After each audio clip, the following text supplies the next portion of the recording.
friends. This is Carly, and I am back for another episode of I Learned. Good morning. Good morning, first of all. I can't help myself. I can't help myself, but I'm sitting here in morning time, and it's such a good morning, and I'm holding my coffee. I have to tell you, good morning. Hello, how are you? I'm very interested once again to see what this episode turns itself into. I fortunately got my homework done early. I have a whole hour before my first session this morning, and I wanted to come in here and I wanted to make an episode and talk to you and see what see what would pop out of my mouth as I channel this information for you. Um, Interesting. I've been waiting for the channeling episode, and I think this one might be it. So I've wanted to share how this information and how these stories all come to be. The first two episodes that I made, I did have notes. I had like a plan, like a game plan in my mind as far as like the points that I wanted to make and the stories that I wanted to tell to try to illustrate those points. And I put some thought into, is this outline of material good enough? And I worked on it until it was quote unquote good enough. And then I recorded the episode. And I did that the first time and the second time. And a little bit, even in those episodes, the exact stories that came out, they were pretty off script. Especially in that first episode when I told you about the panic attack I had at the K-State football meetup party, which if you know me, you know that football and Carly are just like polar opposites. So like, what the hell was I even doing at a football meetup? Oh yeah, having an anxiety attack. So telling that story, it triggers my vulnerability hangover. And then I went live and just allowed what was in there energetically inside of me. I allowed it to flow onto that episode of vulnerability hangover. And oh man, yeah, that felt so much better. That felt so good to not have a script and not have a point that I was trying to make, just to say, this is what's energetically inside of me right now. and and allowing whatever that is, whatever that current energy flowing through me, whatever that is, allowing it to be expressed through my spoken word and to find the words for the energy as the energy continues to flow. And sometimes that's why I lose my train of thought, because the flow of the energy, it's going so fast that words can only keep up so well. But yeah, that's what channeling is. And honestly, I personally, this may be unpopular, but I personally believe that we all channel. Like, I don't think it's something special that some people can do and other people can't do. I think, it's about recognizing when you're channeling. And first, I mean, to do that, you really do have to kind of broaden your definition of what is channeling and what does that process actually mean. And for me, I think channeling is when you can sense energy, and I believe we do that through our emotions. When you sense energy and then you turn it into thought. And so I think we're doing that all the time. Just as a process, like I think we receive a lot more of our thoughts than we think we do. Like, it's too easy to say that this is just the thought that you're thinking, or like when you say, I came up with an idea, like if that idea popped into your head out of nowhere, you channeled it. You channeled that idea. And so I mean, I've learned to think about it like that and learn to open myself up to the energy that's there, because I trust that because I'm raising my vibration every day through my self-care, through my morning time, because I'm raising my vibration, the energy that's flowing through me is also raising in its frequency. And so now that I have higher frequency energy moving through me, the thoughts and the ideas that are coming, they just get better and better and better and richer and richer and richer. And that's basically how I live my life. I allow the energy. I don't really try to think too hard about anything. I mostly focus on raising my vibration. And when I can feel that the thoughts that are in my head are tense and worrisome or fearful or, whatever, they don't feel good. When I can feel that, I abort mission as soon as possible because I know that it's my vibration that is out of whack, that I've managed to lower my frequency. And that is only a matter of like, what are you focusing on? So if you're focusing on something that doesn't feel good, then of course it lowers your frequency. And now the energy that's moving through you is a lower frequency energy. And so the thoughts that are coming are things like, I'm not good enough, or I can't risk putting myself out there. What if it doesn't work out? What if somebody rejects me? Those are low vibe thoughts. And that is only a reflection of your current frequency. So I realize that, this may or may not make sense depending on how far into energy you've personally felt, is how I'm going to say it. I feel like we don't really learn energy in the classic like textbook sense. It's something that you really have to feel for yourself. And it starts with like, do you ever have a good mood or a bad mood? I mean, chances are that's basically just a reflection of where your frequency is. And, Abraham, she's over there teaching us that we're all creators of our own personal reality. So how does that tie in? Well, our reality is a reflection of our mix of vibrations. And we can tune that mix of vibrations. We can choose to raise our frequency. And that's where we become the deliberate creator, not just the creator where everything is happening at random and we don't understand why is our life turning out this way. But when you tune into your mix of vibrations, your mix of energies that you're holding and carrying around with you on a daily basis, and you start actively raising the frequency of that vibrational mix, your life changes. Your life changes to reflect that. And all of it comes back to energy. So it really does, it pays off to learn how to navigate using your emotions. That's basically what I'm suggesting, is that when you feel good, trust that you're in a high frequency. And when you feel bad, you have some vibrational work to do.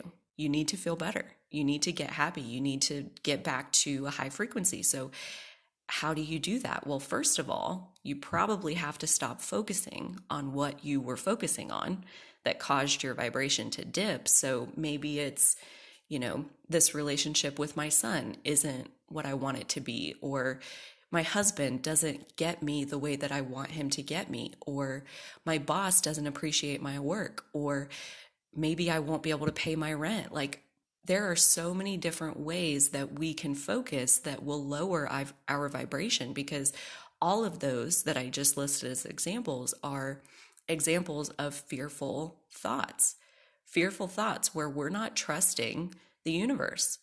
In those thoughts, in those contemplations, we're assuming that we're fending for ourselves, that this person, whoever it is not going to show up for us and is not going to give us what we need. And we're assuming that if they don't give us what we need, then our needs just won't be met. And I think the secret to all of it kind of boils back down into, where does happiness come from? And for me, what I've learned through, a lot of listening to what Abraham has said, but then also feeling through my own mix of vibrations and my own vibrational experience of life, I can tell you it comes back to everything is a reflection of your emotions. So I know that my life is always a reflection of my emotions. Like this morning, somebody pointed out to me, which I absolutely love and am so grateful for. I feel like, I speak my truth on this podcast, and then the universe is able to coach me through whoever is able and willing to channel these ideas from source in the universe on my behalf, and then has the balls to tell me, hey, I listened and I think you could do it better if you worked this around, and oh my goodness, like that's incredible. And I believe that that message, that idea, that thought that Carly could do it better if she told a better, like told a different story, tell a better story about Rita and, like construct this version that feels good when you tell it. And as I'm having this reflected to me, I'm sitting there like, oh my goodness, it's so life is so delicious because it doesn't matter how much you learn. There's always more. There's always more to learn. Always, always, always. I'm using my whispering voice because I'm so excited and I don't want to yell, but there is always more to learn in this life. That's the point of being alive. Is that it's limitless. Life in general, how much we can learn, how good we can feel, it's all limitless. None of it is real. All of it is just a reflection of our vibrational mix. So, yeah, that's how I do these episodes. That's what I'm doing right now is I channel. I quiet my thinking mind. I, thank it for its service and ask it to take a fiver. And I allow myself to just be, to open myself up and to allow the energy that is inside of me to express itself. So my practice before I come on here and record is to, do my morning time and do my journaling and do my gratitude and, just gush for a while about how awesome my life is. That's basically how I start my day. And get that energy flowing, tune the frequency to be as positive as I can reach for, in the morning with a couple hours of time, and then go for it. And then channel and see what's there, pull that energy forward and see what it sounds like when it comes out of my mouth. And I can tell you that it feels really good. It feels really, really, really good to just like not worry about what the message is going to be, to not worry about how am I going to explain it so that they'll understand me. That's a big one for me, is that, that was kind of my mantra back in the day, is that nobody understands me.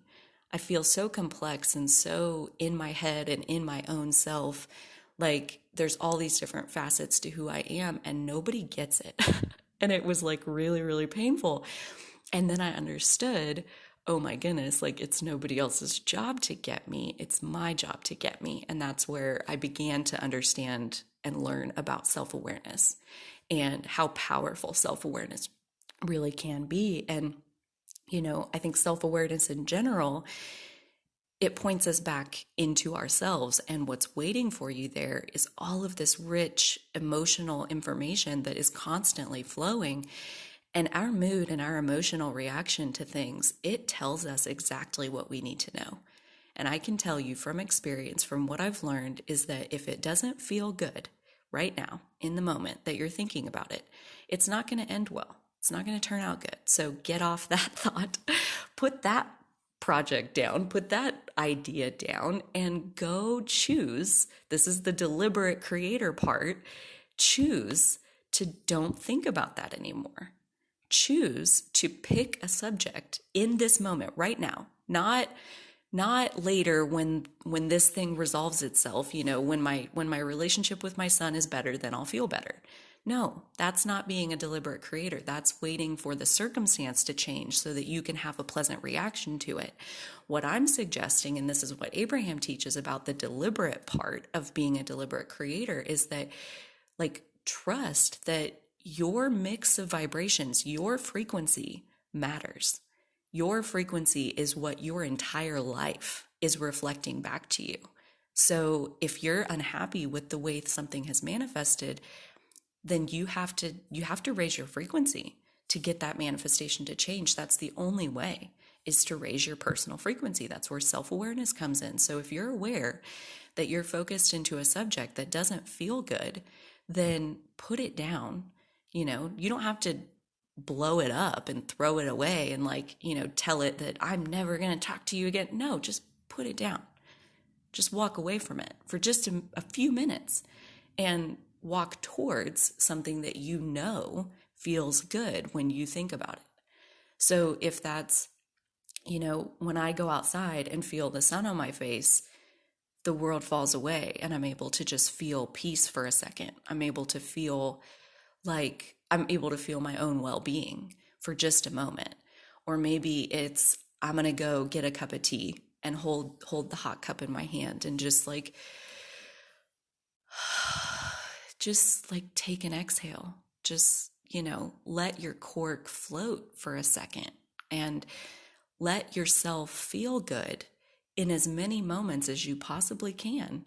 And over time of like deliberately choosing to spend your time feeling good, your vibrational set point, kind of your average set point, is basically what your life is a reflection of, but you can raise that over time. Like if you're consistently choosing to feel better than your average because you're choosing to, you're making a choice to say, I'm going to sit down right now with my journal for 15 minutes and I'm going to write down things that I'm grateful for. That's a deliberate choice to feel better than your average. And when you consistently choose things that feel better than average, the average, I mean, it's math, it's stats, like the average comes up. So raise your average, like choose things that feel good. And so that's what Abraham teaches. So back in the day, 4.5 years ago, when I very first learned about this, I was of the belief that I don't even have emotions. Like I'm a robot. I don't have emotions. And I was mistaking expressing emotions for having them. And, emotions really have nothing to do with how you express them. The expression of an emotion is just a manifestation. The emotion is the energy that's flowing through us all. And so we all have emotions somewhere inside of us. And again, it's a matter of choice. Like, do you want to listen to it or not? Because like what she's saying, what Abraham is teaching is that, if you feel good in that moment, good things are coming to you. And if you feel bad in that moment, more of the same is coming to you. That's law of attraction. That's how the universe works, is that whatever energy you're holding, it'll give you more of it. So the deliberate choice part of it is to deliberately pick up and carry around really awesome feeling energy. Basically, like live your life from a place of happiness and being in a good mood and watch how it changes. And I'm sure even as you're listening to this, you're realizing that like, oh yeah, like as I let go of some of the things that I used to feel like I had to hold on to, as I let go of those, my life did improve. And what I'm suggesting and what Abraham is teaching is to like deliberately let go of everything that doesn't feel good. If it doesn't feel good, let it go. And that's not to say that I'm never going to come back to this subject. Come back to it from a place of a higher vibration and watch the subject itself change. Approach the relationship with your son or your boss or your husband or whatever. Approach that relationship from a higher vibration place, a higher frequency place, and watch them behave differently towards you. It's incredible. It's absolutely incredible. I've had like experience with this with my brothers, with my parents, with my relationships in general, with like, I used to hold the belief that I can't make friends. And now like I'm kind of maxed out on friends even, which is a brand new problem. I've never had that problem before where like sometimes I feel like I can't even keep up with how many friends I have. Like, again, that is so not how my life used to be. But when you get into a high frequency place, like what you'll find is that there are other people who are already living up there. And while you feel like, well, I don't want to let go of this subject that doesn't feel good because like I need that relationship. I need this job. I need this marriage. I need this relationship with my child. And again, what I'm saying is that once you raise your vibration, you attract, even from that same exact person, you attract something better from them. Dolly and I, my girlfriend and I, were talking about the other day how, like she works with this other lady who has what we both understand to be just a lower frequency set point, and Dolly's frequency set point is higher. And so this third person comes into the office while they're both there, and he's obnoxious, he's rude, he's vulgar. It's just a totally unpleasant experience. And this happened a few times to the point where Dolly, when he would come in, she would just turn around and ignore him and pretend to look busy, which I think is beautiful. Like, that's exactly what I'm talking about. Like, deliberately choose to not focus on things that don't feel good. And so that's what she was doing. And so then the other day, her coworker woman is not there. She's in the office by herself, and this guy comes in. He's nothing like that. He's kind and he listens, and they had an intelligent conversation, and they discussed real topics, and they shared ideas, and they laughed, and he left, and it was lovely. And that's exactly how it works. Out of the same dude, two different people are attracting a completely different version of him. We all have the ability to manifest behavior that sometimes we don't even understand that like, why am I acting like this? Well, likely the person across from you is attracting this from you. And so even our own behavior can be erratic. So it helps to understand it like that too. But also imagine if that's your husband and you're attracting behavior from him that you don't like. And if you leave that subject alone long enough, eventually you will attract behavior from him that you do like. It's always only a reflection of the mix of energy that we are carrying. And as we improve our vibrational mix, our reality improves right along with it. Like, we get to decide, we get to choose. And as you can tell, I'm very passionate. I'm very passionate about managing our emotional energy. It's our greatest asset. It's our greatest resource. It's all the guidance we could ever hope to have. It's our connection with the universe. Our intuition flows forth on these emotions. So again, like, as you raise your frequency, your intuition just grows wider and wider and wider, and that's what channeling is. Like, what I'm doing right now is the ability to hold myself in that place of really high frequency energy where I'm not worried at all about the words flowing forth. I know that translation process from energy to words, that translation of like how going from feeling it to verbally expressing it, that is something that I don't have to think about. I don't have to worry about it. It's like the energy is propelling that action forward. And so when we get our own momentum going in a positive direction, again, it's absolutely limitless. So cool. I think that's a perfect place to leave that for today. And yeah, have a great rest of your day, and I'll see you very soon on the next one.